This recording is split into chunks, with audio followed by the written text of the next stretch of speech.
Bismillahirrahmanirrahim. This is me Ali Raza and today we are going to discuss about origin of life. मतलब कि ज़िंदगी का वजूद कैसे हुआ और ज़िंदगी कैसे मतलब कि इस प्लेनेट में आई, सबसे पहले ज़िंदगी कैसे बनी, वो हम सारे डिस्कस करेंगे इस लेक्चर में। तो वैसे तो बहुत सारी थ्योरीज़ हैं जो इसके बारे में बताती हैं कि ज़िंदगी का वजूद कैसे हुआ, लेकिन हम जो मेन थ्योरीज़ देखेंगे इस लेक्चर में वो है थ्योरी ऑफ स्पेशल क्रिएशन और थ्योरी ऑफ एबायोजेनेसिस। तो चलिए हम स्टार्ट करते हैं। तो पहले देख लेते हैं हम इसमें पढ़ेंगे आखिर क्या क्या। हम सबसे पहले थोड़ी सी हिस्ट्री देखेंगे इस बारे में कि ज़िंदगी का वजूद कैसे हुआ, how life exist on the plant at first time. तो देन हम देखेंगे उसके हिस्ट्री के बाद देखेंगे हम थ्योरी ऑफ स्पेशल क्रिएशन होती क्या है, क्या बताते हैं इसके बारे में, जो इसके सपोर्टर्स हैं वो क्या कहते हैं इस बारे में, और आखिर ये रिजेक्ट क्यों हो गई वो भी हम देखेंगे। फिर हम देखेंगे इसके बाद जो थ्योरी आई है थ्योरी ऑफ एबायोजेनेसिस, वो देखेंगे इसके मेन पॉइंट्स क्या हैं, क्या कहती है ये थ्योरीज, और इसकी जो रिजेक्शन हुई वो किस वजह से हुई, आखिर ऐसी वजह क्या थी जो इसको रिजेक्ट किया गया इस थ्योरी को।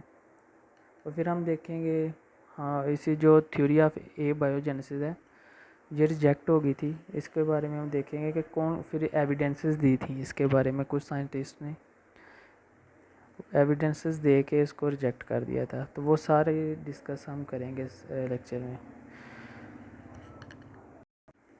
तो चलिए हम स्टार्ट करते हैं पहले के ओरिजिन ऑफ लाइफ, मतलब कि ज़िंदगी का वजूद कैसे हुआ। तो ये स्टार्ट करने से पहले कि ज़िंदगी कैसे आई इस प्लेनेट पे, कैसे बनी, कौन सा एनिमल पहले आया, किस तरह आया, इसको डिस्कस करने से पहले हम देखेंगे कि यूनिवर्स का ओरिजिन कैसे हुआ। क्योंकि हम ज़िंदगी बाद में बनी है ना, पहले अर्थ बनी है, ऑक्सीजन आई है इधर प्लेनेट पे, फिर वाटर आया है, ऑक्सीजन आई है, मतलब जो भी नेसेसरी कंडीशन हैं लाइफ के लिए पहले वो बनी है, फिर लाइफ का मतलब एग्जिस्ट की है इधर। तो पहले हम देखेंगे आखिर यूनिवर्स का ओरिजिन कैसे हुआ है, ताकि हम इसको इजीली समझ सकें कि ओरिजिन ऑफ लाइफ हुआ कैसे है। तो चलिए हम स्टार्ट करते हैं। हमें पता है ये ओरिजिन ऑफ लाइफ कैसे हुई, इसको डिस्कस करने के लिए हम बिग बैंग थ्योरी का सहारा लेते हैं। तो हुआ क्या था कि आज से तकरीबन 20 बिलियन ईयर्स अगो एक बहुत ज़ोरदार धमाका हुआ था। कहाँ धमाका हुआ था, एक पार्टिकल था उसमें एक बहुत ज़ोरदार धमाका हुआ था, एक्सप्लोजन हुआ था, जिसके नतीजे में पार्टिकल्स अलग-अलग हो गए। उसके वो जो पार्टिकल था वो क्या हो गया, टुकड़ों टुकड़ों में हो गया। तो जब वो एक्सप्लोजन हुआ तो उस पार्टिकल में से इतनी एनर्जी निकली कि वो अब उसके सराउंडिंग में फैल गई। और ये जो बिग बैंग थ्योरी है इसके मुताबिक क्या होता है, जब एनर्जी फैल गई और जहाँ जहाँ तक ये एनर्जी फैली है वहाँ तक क्या हो गई, स्पेस बन गई।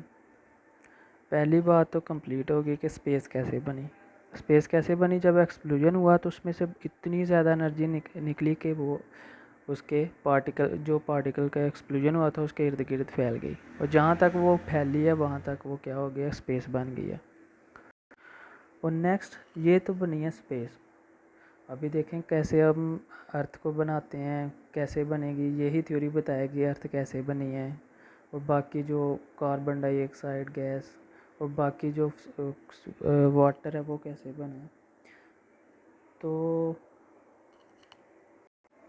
तो हुआ कुछ यूँ था कि जो एनर्जी मतलब रिलीज़ हुई थी एक्सप्लोजन के नतीजे में, तो हम एक इक्वेशन पढ़ते हैं आइंस्टाइन इक्वेशन E = mc²। तो उसके मुताबिक एनर्जी मैटर में कन्वर्ट हो सकती है।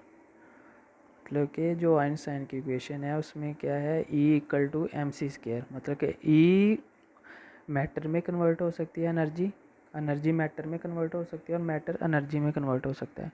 और जब एनर्जी रिलीज़ हुई तो उसके नतीजे में क्या हुआ कि वो एनर्जी क्या हुआ, मैटर में कन्वर्ट हो गई। मतलब मैटर में कैसे कन्वर्ट हुई, जो सबसे पहले मैटर बना था वो दो ऑक्सीजन गैसेस बनी, एटम्स बने थे, हाइड्रोजन और हीलियम। जो सबसे पहले जो एटम बने थे वो बने थे हाइड्रोजन और हीलियम। और फिर ये क्या हुआ, ये जो हाइड्रोजन और हीलियम है ये क्या हो गए, जो इकट्ठे हो गए और इन्होंने क्या बना दिया, स्टार्स बना दिया। स्टार्स क्या हैं, स्टार्स यही है, गैसेस ही हैं जिनमें क्या अमिशन रिएक्शंस होते हैं। और देखें स्टार्स के सेंटर में ये गैसेस पाई जाती हैं, हीलियम और हाइड्रोजन। और फिर इन हाइड्रोजन और हीलियम से क्या बना, जो बाकी बड़े एटम्स हैं जैसे कैल्शियम हो गया, आयरन हो गया, मैग्नीशियम हो गया, नाइट्रोजन हो गया, कार्बन हो गई, सल्फ़र हो गई, फास्फोरस हो गई। मतलब ये सारे फिर ये किससे बने, हाइड्रोजन और हीलियम से बने। तो हम देखें अगर हम सोचें तो जो कार्बन, नाइट्रोजन, फास्फोरस, आयरन वगैरह हमारे जिस्म में पाया जा रहा है आज, ये कभी स्टार्स के सेंटर में बना था। तो ये सब कौन बताता है, ये सब बताता है बिग बैंग थ्योरी।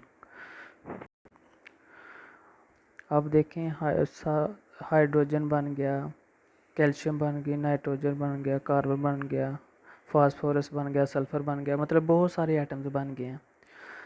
और देखिए जब एक्सप्लोजन हुआ था तो जो पार्टिकल का एक्सप्लोजन होता है उसमें से कुछ डेब्रीज निकली, मतलब डस्ट पार्टिकल्स निकले। तो वो क्या हो गया, उससे क्या बन गई, अर्थ बन गई।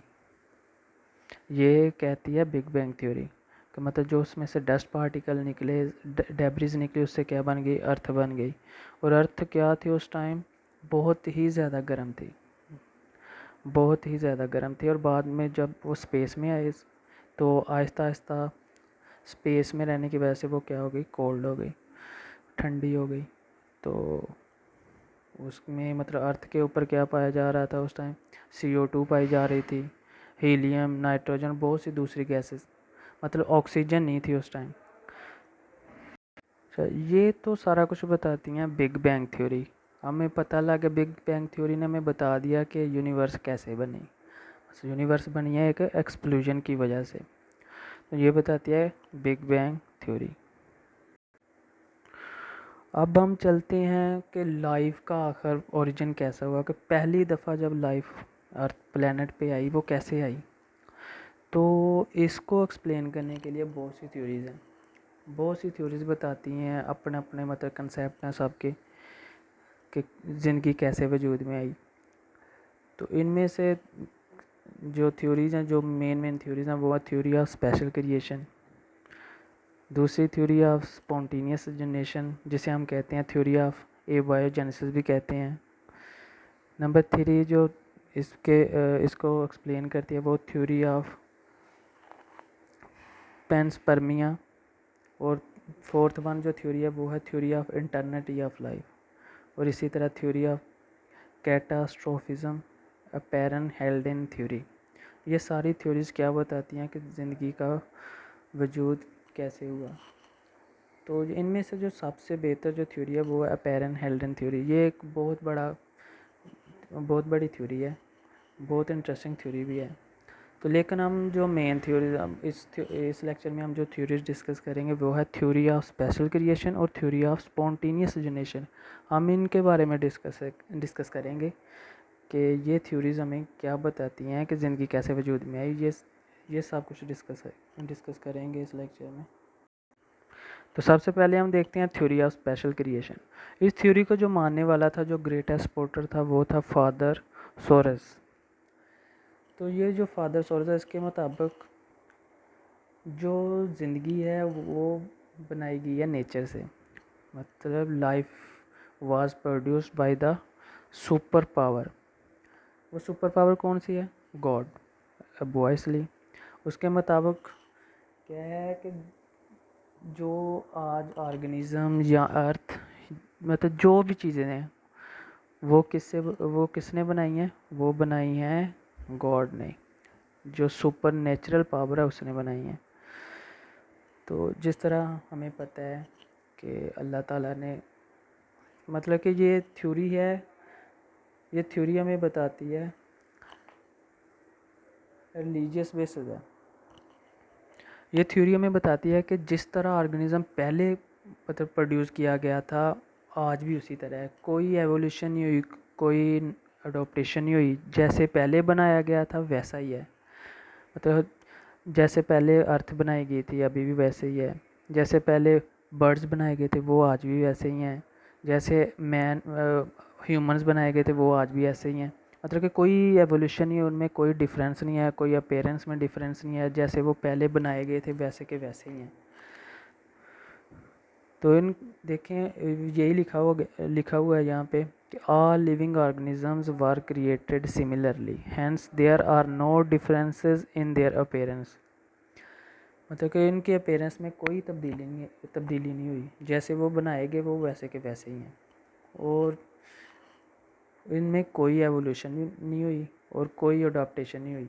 मतलब कि हम देखते हैं ना, वैसे अडॉप्टेशन तो होती है, जिस तरह हम देखते हैं कि कोई ऑर्गेनिज्म अगर रह रहा है कोल्ड रीजन में तो वहाँ पे उसको क्या होंगे, फॉर एग्ज़ाम्पल हम लगा लेते हैं कि कोई ऑर्गेनिज्म रह रहा है वार्मर एरिया में, मतलब गर्म इलाकों में रह रहा है, तो वो वहाँ से माइग्रेट करके कहाँ चले गया, कोल्ड रीजन में चला गया, तो वहाँ पे तो सर्दी बहुत होगी, तो वो क्या करेगा ऑर्गेनिज्म, उसके मुताबिक उसके अकॉर्डिंग वो अपने आप को अडॉप्ट कर लेगा, मतलब वो अपने अंदर वो ऐसी तब्दीलियाँ लाएगा कि वो उस एनवायरनमेंट में फिट हो जाए, मतलब कि वो सर्वाइव कर सके, वो अडाप्ट करेगा अपने आप को। लेकिन जो स्पेशल क्रिएशन है वो कहती है कि जो ऑर्गेनिजम्स हैं जब उनको पैदा किया गया वो फुल्ली डेवलप हैं, मतलब उनके कोई ऑर्गन्स बॉडीज़ स्ट्रक्चर में कोई तब्दीली नहीं हुई, वो जैसे पहले थे आज भी वो वैसे के वैसे ही हैं। ये थी थ्योरी ऑफ स्पेशल क्रिएशन, और इसको मानने वाला कौन था, फादर सोरस। अब हम देखते हैं इसकी ऑब्जेक्शन, जो थ्योरी ऑफ स्पेशल क्रिएशन है इसमें कुछ ऑब्जेक्शन थी जिसकी वजह से इसे रिजेक्ट किया गया। तो पहली बात तो ये है कि ये जो वाली थ्योरी है ये रिलीजियस बेसिस है, और सेकंड वन ये तो बता दिया सॉरस ल्यूरस ने कि जो लाइफ है वो खुद ब खुद वो गॉड ने बनाई है, मतलब कि वो जैसे पहले बनाई गई थी वो वैसे की वैसे ही है, कोई तब्दीली नहीं आई उसमें। लेकिन उसने कोई प्रॉपर एविडेंस नहीं दी, मतलब कोई एक्सपेरिमेंट करके बताया हो या कोई एविडेंस दी हो, कोई सबूत दिया हो कि ये बंदा मान ले कि ये मतलब थ्योरी ठीक है। मतलब हम ज़्यादा डिस्कस नहीं करेंगे, एज अ मुस्लिम हम भी इस थ्योरी को मानते हैं कि अल्लाह ताला ने जैसे ऑर्गेनिज्म को बनाया गया है वो वैसे ही हैं। लेकिन जो इसको रिजेक्ट किया जिन्होंने, उनके मुताबिक क्या है कि उन्होंने कहा कि कोई एविडेंस ही नहीं है, तो इसलिए हम इसको क्या करते हैं, रिजेक्ट करते हैं। तो वो रिजेक्ट क्यों किया, क्योंकि देखिए जो साइंटिस्ट हैं प्लांटोलॉजिस्ट होते हैं वो खुदाई करते हैं जब ज़मीन की, तो उनमें उनको बहुत से क्या कहते हैं फॉसल्स मिलते हैं। तो वो फॉसल्स क्या बताते हैं कि जो बहुत सारे ऑर्गेनिज्म मुख्तलिफ़ टाइम में मतलब आए, ये सब तमाम जो फॉसल रिकॉर्ड है वो बताता है। और अगर देखें ये स्पेशल क्रिएशन के मुताबिक अगर ऑर्गेनिज्म वैसे के वैसा ही है तो उनका वो कहते हैं अगर वैसे के वैसा ही है जैसे वो पहले बनाया गया है, तो फिर वो जो डायनासोर के हमें मिलते हैं फॉसल रिकॉर्ड्स वो फिर क्यों ख़त्म हो गए, आज उनको भी आज एग्जिस्ट करना चाहिए था, वो ख़त्म क्यों हो गए, उनके फॉसल रिकॉर्ड मुख्तलिफ़ मतलब लेयर्स में मुख्तलिफ़ ऑर्गेनिज्म के फॉसल रिकॉर्ड्स मिलते हैं। मतलब ये बताता है कि मुख्तलिफ़ टाइम में मुख्तलिफ़ ऑर्गेनिजम्स आए, उनमें एवोल्यूशन हुई, तो इस वजह से उन्होंने रिजेक्ट कर दिया इसको।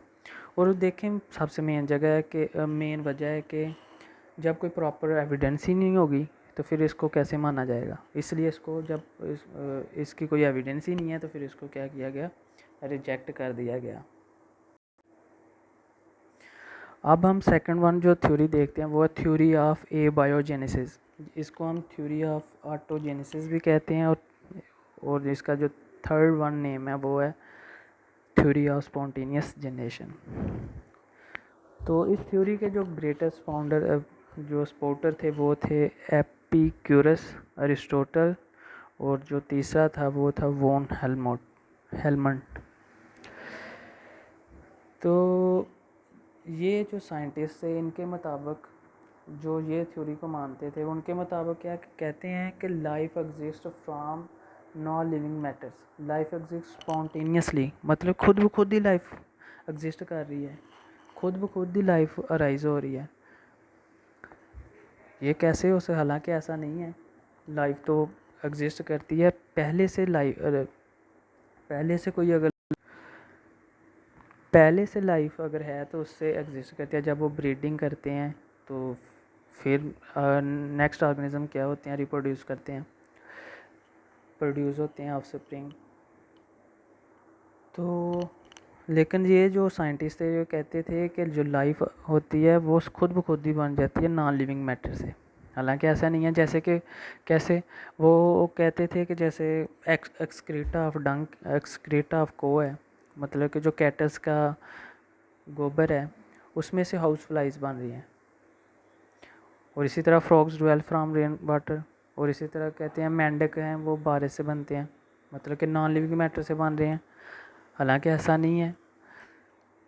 हालांकि वो कैसे, ऐसा क्यों नहीं है, देखें उन्होंने ये सोचा नहीं कि जो डंग है जो एक्सक्रीटा को है उसमें उसमें हाउस फ्लाइज कैसे आई फिर, अगर ये थ्योरीज गलत है फिर कैसे आई। और इसी तरह रेन वाटर से फ्रॉग कैसे उसमें कैसे डेवलप होते हैं। तो ये ऐसे होता है कि कोई भी लाइफ वहाँ पे ज़्यादातर ब्रीडिंग करते हैं, रिप्रोड्यूस करते हैं जहाँ पे उनकी लाइफ के लिए फैसिलिटीज़ हों, जैसे कि प्रॉपर फूड हो, प्रॉपर कंडीशंस हो उनके रहने के लिए, प्रॉपर एनवायरनमेंट हो, टेम्परेचर हो, तमाम फैसिलिटी जो एक लाइफ को ज़िंदा रहने के लिए चाहिए वो हो। वहाँ पे वो क्या करते हैं, रिप्रोड्यूस करते हैं। मेनली जहाँ पे फूड होगी वहाँ पे वो क्या करेंगे, ब्रीड करेंगे और अपनी जनरेशन को आगे बढ़ाएंगे। तो क्या होगा, डंग देखें, हाउस फ्लाइज का जो फूड है वो डंग है, कैटल डंग। तो वो क्या करती हैं, हाउस फ्लाइज वहाँ वहाँ पे आती हैं, तो वहाँ पे वो फूड मिलती है, वहाँ पे वो ब्रीडिंग करते हैं और वहाँ पे वो क्या करेंगे, रिप्रोड्यूस करेंगे। तो वहाँ तो असल तो वजह ये है, लेकिन वो कहते थे कि डंग से ही मतलब कि हाउस फ्लाइज बन रही हैं। ये तो गलत था कि लाइफ खुद खुद तो नहीं ना अराइज होती। तो इसी तरह उन्होंने कहा कि रेन वाटर से फ्रॉग बनते हैं। हालांकि ऐसा नहीं है। वो कैसे होता है कि देखें, हर स्पीशी के लिए एक टाइम पीरियड होता है जिनमें वो ब्रीडिंग मैक्सिमम करते हैं। तो फ्रॉग का भी जो मैक्सिमम पीरियड ऑफ ब्रीडिंग है वो है जब रेन होती है, बारिश होती है। तो जब बारिश होती है तो वो क्या करेंगे, वो उनका मतलब कि प्रॉपर कंडीशन उनकी ब्रीडिंग के लिए, तो वो क्या करेंगे, ब्रीड करेंगे और रिप्रोड्यूस करेंगे, अपनी ऑफस्प्रिंग को पैदा करेंगे, प्रोड्यूस करेंगे। तो इस तरह फ्रॉग्स बनते हैं। लेकिन वो कह रहे हैं कि लाइफ वो खुद ब खुद बन रही हैं, ऐसा तो नहीं है। इससे लेकिन इससे भी आगे एक साइंटिस्ट था, तो उन्होंने कहा, वो साइंटिस्ट था वॉन हेलमंट। उसने कहा कि रैट खुद ब खुद बन रहे हैं। वो कैसे कि वो गंदम, उसने इसको कैसे एक्सप्लेन किया। उसने एक मिट्टी का बर्तन लिया, उसमें जो वीट ग्रेन्स है मतलब कि गंदम के दाने वो उसमें डाले, फिर उसने पसीने में जो भीगी हुई शर्ट है वो डाल दी। जब वो डाल दी तो उसने उसको 21 दिन के लिए वहाँ पे रख दिया। और 21 दिनों के बाद उसने देखा तो वहाँ पे देखा तो रैट की जो पॉपुलेशन थी। तो उसने कहा कि ये देखें कि जो पॉपुलेशन है, जो लाइफ है वो एग्जिस्ट कर रही है, खुद ब खुद ही एग्जिस्ट कर रही है। हालांकि पहले वहाँ पे लाइफ नहीं थी और अब 21 दिनों के बाद उसने देखा तो वहाँ पे लाइफ थी, मतलब कि रैट्स प्रोड्यूस हो रहे थे, वहाँ पे बहुत सारे रैट थे। लेकिन ऐसा तो नहीं है कि वो खुद ब खुद प्रोड्यूस कर रहे हों। हालांकि हुआ क्या हुआ था, हुआ ये था कि उसने जब मिट्टी के बर्तन में दाने और शर्ट डाली थी पसीने में, जो भीगी हुई थी, तो उसने उसको बंद नहीं किया, कवर नहीं किया। जब उसने कवर नहीं किया तो खुद आपको पता है रैट की फूड क्या है, ग्रेन्स हैं, ग्रेन है, चावल हैं, या कोई और जो भी उसको ये फूड है, मतलब कि छल्ली के दाने हैं, ये उनकी फूड है। तो उनको जब फूड मिलेगी तो उसने तो फूड खानी है। तो उसने जब उसको कवर नहीं किया तो रैट आया होगा, उसमें एंटर हुआ होगा, तो वहाँ पे उसको फूड मिली, वहाँ पे ब्रीडिंग की उसने, वहाँ पे रिप्रोड्यूस किया और वहाँ पे बहुत सारे रैट्स बन गए। तो हुआ तो ये था, लेकिन वो कह रहा था कि लेकिन वॉन हेलमेट कह रहा था वो कि रैट्स खुद ब खुद ही बन गए हैं, हालांकि ये गलत बात थी। और इसके बाद इस थ्योरी ऑफ ए बायोजेनेसिस है, इसको रिजेक्ट किया गया। कुछ साइंटिस्ट थे जिन्होंने इसको रिजेक्ट किया, जिनमें से फ्रांसिस्को रेड्डी थे, लज़ारो स्प्लेंज़ानी थे, लुईस पास्चर जो इनमें से फेमस जो साइंटिस्ट थे, उन्होंने रिजेक्ट किया। तो उन्होंने ये प्रूव किया कि लाइफ नॉन लिविंग ऑर्गेनिज्म से नहीं नॉन लिविंग थिंग से नहीं बनती, बल्कि लाइफ एग्जिस्ट करती है प्री एग्जिस्टिंग वन लाइफ से। अगर कोई पहले लाइफ है तो उसी में से लाइफ मतलब कि प्रोड्यूस करेगी। ऐसा नहीं है कि लाइफ खुद ब खुद ही प्रोड्यूस हो रही हो, ऐसा नहीं होता। उन्होंने कहा कि new organism can be formed from pre existing ones.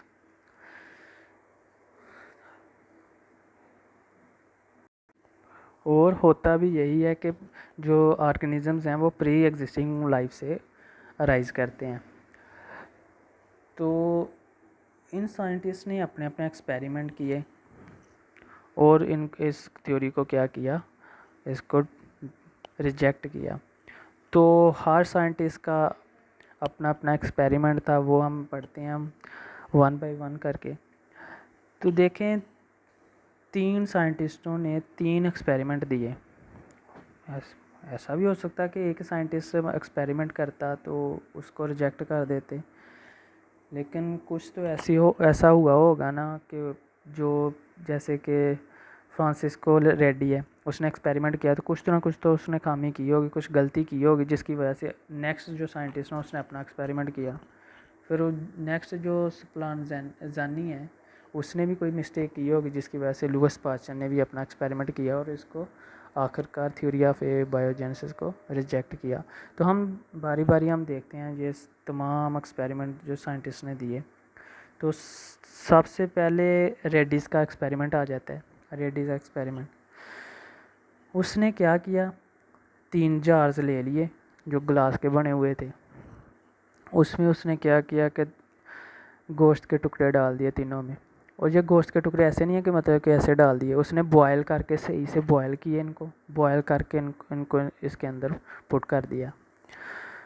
और फिर क्या किया, जो एक जार को उसने कवर कर दिया पार्चमेंट से, दूसरे जार को उसने कवर किया उसके साथ मुस्लिन के साथ, मतलब कि जो मलमल का कपड़ा होता है उसके साथ कवर कर दिया। और जो थर्ड वन जार था उसको उसने अनकवर ही रह दिया, मतलब कि उसको कवर नहीं किया। देखें 3 जार लिए जो ग्लास के बने हुए थे, हर ग्लास में जो बॉयल्ड फ्लैश था, मीट था, वो डाल दिया। तो एक जार को उसने कवर ही नहीं किया, दूसरे को उसने जो मुस्लिन है उसके साथ कवर कर दिया, यानी कि मलमल कपड़े के साथ कवर कर दिया। जो थर्ड वन था जार उसको उसने कवर कर दिया पार्चमेंट के साथ। तो उसने इसको कुछ दिन के लिए ऐसे छोड़ दिया। उसने देखा कि जो था पार्चमेंट जो अनकवर था जार, उसमें क्या कर रहे थे वो जो हाउस फ्लाइज थी, वो क्या कर रही थी वहाँ पे एग्जिस्ट कर रही थी। और जो जार जिसको मलमल कपड़े के साथ कवर किया गया था उसमें भी लाइफ नहीं थी। और जो थर्ड वन था जिसको पार्चमेंट के साथ कवर किया गया था उसमें भी लाइफ नहीं एग्जिस्ट नहीं कर रही थी।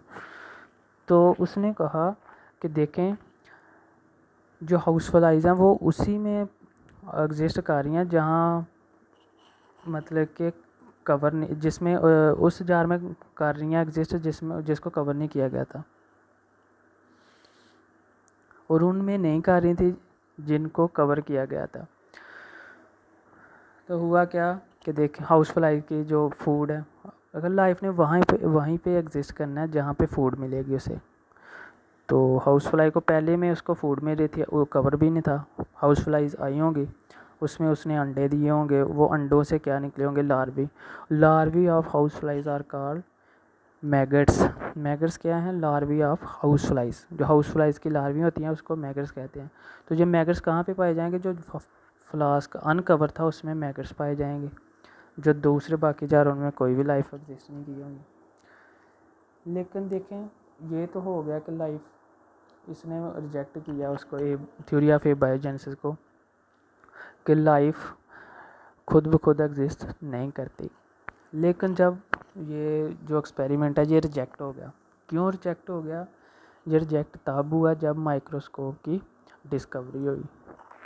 वो कैसे, माइक्रोस्कोप के साथ इसका क्या लिंक है, देखें जार नंबर 1 जिसमें लाइफ एग्जिस्ट कर रही थी, वो तो पता है कि एयर में स्पोर्स होते हैं माइक्रो ऑर्गेनिज्म के, जिसमें बैक्टीरिया भी है, फंगस भी है, वो एग्जिस्ट करेंगे, वो तो आ जाने हैं क्योंकि वो कवर नहीं है, एयर उसमें एंटर हो रही है फ्रीली, तो वो तो उसमें लाइफ एग्जिस्ट करेगी।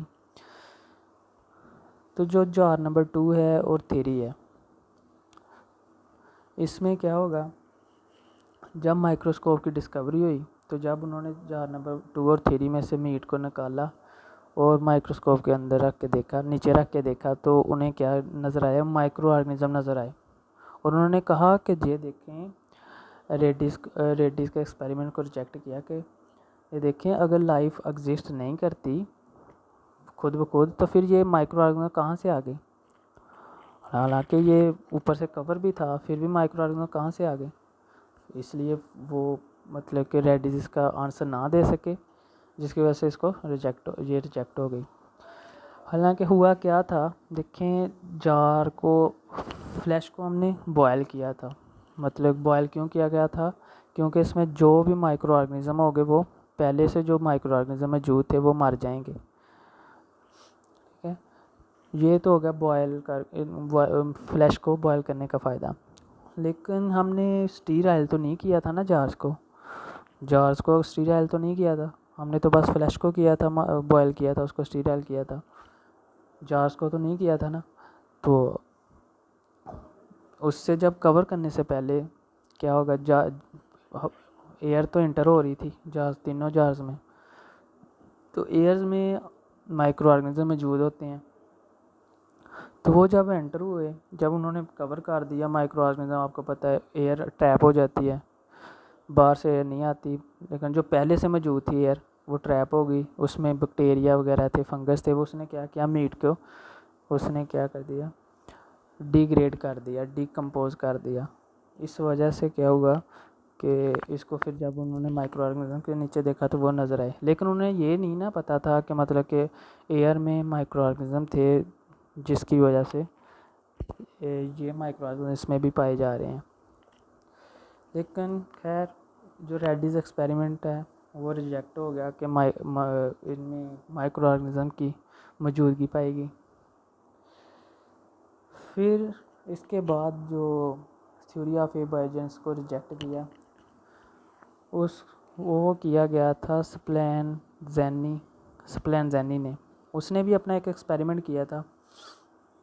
उसने अपने एक्सपेरिमेंट में क्या किया, क्योंकि पहले एक्सपेरिमेंट में था ना कि जार्स को स्टीराइल नहीं किया गया था, एयर जो इंटर हो रही थी पहले फ्रीली इंटर हो गई थी, जब उसको कवर किया गया था जो पहले से ही एयर पहले मौजूद थी उसमें माइक्रो ऑर्गेनिज्म थे, और उसने उसको वहाँ पे उसने रिप्रोड्यूस किया अपने, मतलब कि उन्होंने अपनी ऑफस्प्रिंग को इंक्रीज़ किया। अब स्प्लेनज़ेनी ने जो एक्सपेरिमेंट किया, उसने अपने एक्सपेरिमेंट में क्या किया, उसने इस बात का ख्याल रखा कि जो एयर है वो इंटर ना हो अंदर। उसके लिए उसने पहले तमाम जो जार है, जो फ्लास्क का, उसको भी उसने स्टीराइल किया। देखते हैं हम उसने अपने एक्सपेरिमेंट में किया क्या। जो स्प्लेनज़ेनी एक्सपेरिमेंट है वो हम इसको डायग्राम के थ्रू समझते हैं, ज़्यादा समझ आएगी। स्प्लेनज़ेनी ने क्या किया कि जो है मतलब जो घास भूस है, जिसे भूसा भी कहते हैं, उसको पानी में भिगो के क्या कर दिया, फ्लास्क में डाल दिया। क्या किया उसने, हे ली मतलब घास ली जिसे भूसा भी कहते हैं, उसको वाटर में भिगो के फ्लास्क में डाल दिया। फ्लास्क में डालने के बाद उसने क्या किया, उसे बॉयल किया, मतलब हीट किया। जब हीट किया तो जारी बात है वो वाटर था उसमें भूसे में, तो वो क्या होगा, स्टीम की सूरत में ऊपर को एवेपोरेट करेगा। जब वो स्टीम बनेंगे तो जो उसमें फ्लास्क में जो भी एयर होगी या फ्लास्क के साथ माइक्रो ऑर्गेनिज्म अटैच होंगे वो सारे क्या हो जाएंगे, मर जाएंगे, किल हो जाएंगे। इस तरह वजह से तमाम फ्लास्क क्या होगी, स्टीराइल होगी। जब ये स्टीराइल होगी उसने जल्दी से उसे क्या कर दिया, उससे कवर कर दिया कॉर्क के साथ, ऊपर से टाइटली कॉर्क, ताकि बाहर से एयर दोबारा एंटर ना हो सके। अब देखें घास जो उसमें भूसा था, मतलब कि वो बस सिर्फ और सिर्फ भूसा ही अंदर है। अब no air, no microorganism, only sterile flask and sterile है। तो इसने इस फ्लास्क को कई दिनों के लिए छोड़ दिया, थोड़े दिनों के लिए। तो थोड़े दिनों के बाद उसने देखा कि उसमें कोई लाइफ एग्जिस्ट नहीं कर रही थी। अच्छा, उसने फिर क्या किया, उसने कॉर्क को हटा दिया, कॉर्क को अनकवर कर दिया, उसको फ्लास्क को अनकवर कर दिया, कॉर्क को निकाल लिया। उसने फिर से 2-3 दिन के लिए छोड़ दिया। फिर से देखा 2-3 दिन के बाद, तो उसने देखा कि उसमें लाइफ एग्जिस्ट कर रही थी। उसने फिर प्रूव किया कि देखें जब तक कॉर्क था तब तक कोई लाइफ नहीं थी, जब कॉर्क को हटाया गया तो लाइफ उसमें एग्जिस्ट कर गई, माइक्रो ऑर्गेनिज्म ने आके उसमें रिप्रोड्यूस करना स्टार्ट कर दिया। तो इस वजह से उन्होंने कहा कि देखें अगर थ्योरी ऑफ स्पॉन्टेनियस जो है उसको किस तरह रिजेक्ट किया, स्प्लांज़नी ने किस तरह थ्योरी ऑफ एबर्जेंस को रिजेक्ट किया। वो इस तरह किया कि वो तो कह रहे थे कि जो लाइफ एग्जिस्ट करती है स्पॉन्टेनियसली, तो स्प्लांज़नी ने कहा कि अगर लाइफ स्पॉन्टेनियस एग्जिस्ट करती है तो फिर ऐसा क्यों नहीं हुआ जब उसको फ्लास्क को बंद किया गया, कवर किया गया कॉर्क के साथ, तो तब लाइफ क्यों नहीं एग्जिस्ट की उसमें अंदर, तब भी क्यों की जब कॉर्क को हटाया गया। कहता है ये तो गलत है, लाइफ खुद ब खुद तो एग्जिस्ट नहीं की, बल्कि तब की है जब उसको ओपनली एयर मतलब इंटर होने दिया इसके अंदर, तब नहीं मतलब कि एग्जिस्ट की जब उसको कॉर्क के साथ कवर किया गया था। तो कहता दिस इज़ रॉन्ग थ्योरी, उसने इसको रिजेक्ट कर दिया। तो लेकिन जो स्प्लांज़नी का जो एक्सपेरिमेंट था वो भी रिजेक्ट हो गया। वो कैसे हुआ, वो तब हुआ जब ऑक्सीजन की डिस्कवरी हो गई थी।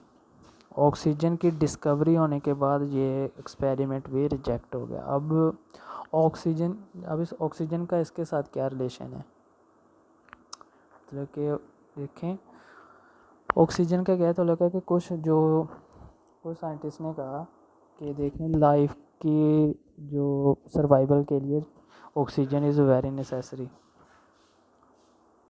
अच्छा, जिन साइंटिस्टों ने जो स्प्लांज़नी का एक्सपेरिमेंट को रिजेक्ट किया उन्होंने कहा कि oxygen is necessary for the survival of the life. कहते इस वजह से जब कॉर्क को बंद किया गया था, मतलब कि ऑक्सीजन इंटर नहीं हुई अंदर, तो ऑर्गेनिज्म एग्जिस्ट ना इस वजह से नहीं किए। और जब कॉर्क को ओपन किया गया था, मतलब कि ऑक्सीजन इसके अंदर एंटर हो गई, तो लाइफ एग्जिस्ट कर रही थी उस टाइम। तो जिन्होंने इसको रिजेक्ट किया उन्होंने इस मतलब कि ऑक्सीजन को बेस बना के इसको रिजेक्ट कर दिया। खैर, अब एक ऐसे माइंड की ज़रूरत थी जो कि एक ऐसा अपरेटस बनाता कि जिसमें ऑक्सीजन भी इंटर करती फ्रीली, लेकिन माइक्रो ऑर्गेनिज्म वगैरह या डस्ट वो इंटर ना करें उसमें। मतलब कि ऐसा ऑपरेटर्स बनाना है कि उसमें डस्ट और एयर एंटर ना करे, सिर्फ और सिर्फ ऑक्सीजन एंटर करे, ताकि जो साइंटिस्टों ने जिन्होंने स्प्लांज़नी के एक्सपेरिमेंट को रिजेक्ट किया था, जिन्होंने कहा था कि नहीं लाइफ स्पॉन्टेनियस ही एग्जिस्ट करती है, खुद ब खुद ही एग्जिस्ट करती है, उन्होंने अब एक ऐसा साइंटिस्ट चाहिए था कि जो इसको इनकी बातों को गलत साबित करे। तो लास्ट पे जो सबसे जो फेमस साइंटिस्ट था उस दौर का, लुईस पास्चर, उसने अपना एक एक्सपेरिमेंट किया। उसने अपना एक्सपेरिमेंट कैसे किया, उसने एक ऐसा अपरेटस बनाया कि उसने एक फ्लास्क ली, उसके फ्लास्क को इस तरह उसने शेप दिया कि वो जिस तरह होता है स्वान, एक बर्ड है, उसकी तरह उसने क्या कर दिया, उसके नेक को बेंड कर दिया। मतलब कि he designed a special type of flask called swan neck shaped flask. तो उसने फिर क्या किया, उस फ्लास्क में एक मिक्सचर डाल दिया, किसका मिक्सचर था, यीस्ट का, शुगर का, वाटर का, और उसको उसने क्या कर दिया, बॉयल कर दिया। जब उसने बॉयल किया तो ज़ाहिर सी बात है, जब वाटर है वो एवेपरेट होगा, मतलब कि वेपर्स में कन्वर्ट होगा। वेपर्स उसके जाएंगे इस नेक में, नेक से होते हुए बाहर की तरफ जाते जाएंगे, और जब वो क्या होगा, अच्छा, और उसको बॉयल किया, और उसने इसको क्या किया, विदाउट एनी कॉर्क, मतलब कि इसको कवर नहीं किया, तो कि कवर किए बगैर ही रहने दिया, कोई इसको कवर नहीं किया, इस फ्लास्क को ऐसे ही रहने दिया। और जब फिर क्या हुआ, और फिर इसने कुछ दिनों के बाद देखा कि कोई लाइफ एग्जिस्ट नहीं कर रही थी उस फ्लास्क में। तो ये कैसे हो गया, लुईस पास्चर ने, फिर से हम देखते हैं कि लुईस पास्चर ने क्या किया कि एक फ्लास्क ली जिसकी नेक थी स्वान शेप, उसने उस फ्लास्क में यीस्ट, शुगर और वाटर का मिक्सचर डाल दिया और उसको बॉयल किया। जब बॉयल किया तो वाटर वेपर बन के उस नेक में चले गए, नेक से बाहर नेक से बाहर की तरफ चले गए। और फिर उसने उस जो फ्लास्क का उसको कवर नहीं किया और उसको ऐसे ही छोड़ दिया कुछ दिनों के लिए। उसने कुछ दिनों के बाद देखा तो उसमें कोई भी माइक्रो ऑर्गेनिज्म मौजूद नहीं थे।